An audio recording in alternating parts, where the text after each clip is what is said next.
This will be a short video guide for how to utilize the Pwin Calculator within the Technomile Growth application.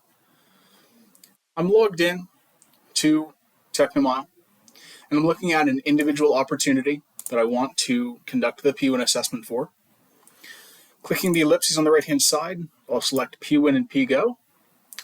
We can see that in this case, I've already completed my Pwin assessment for the prior stage, but now I want to repeat that assessment for this stage, now that we've moved into Qualify.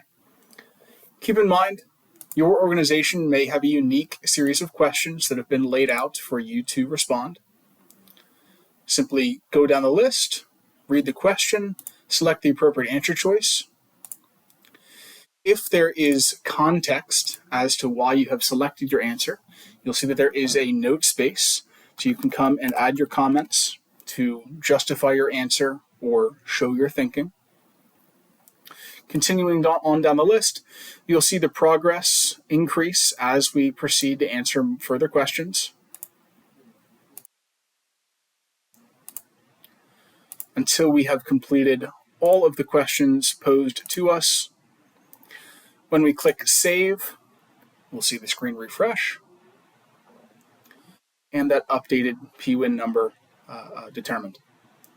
Now, in addition to the Pwin percentage being listed here, you'll also see this listed under the Opportunity Snapshot in the Pwin PGO table.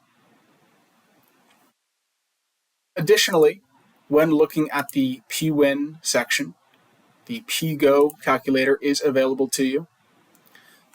Again, your organization may have changed the questions included in the PGO calculator. Some organizations also choose to forego this assessment. If your organization does choose to utilize a PGO assessment, similarly functional, simply go down the list, reading the answer or reading the question, and selecting the appropriate answer before clicking Save.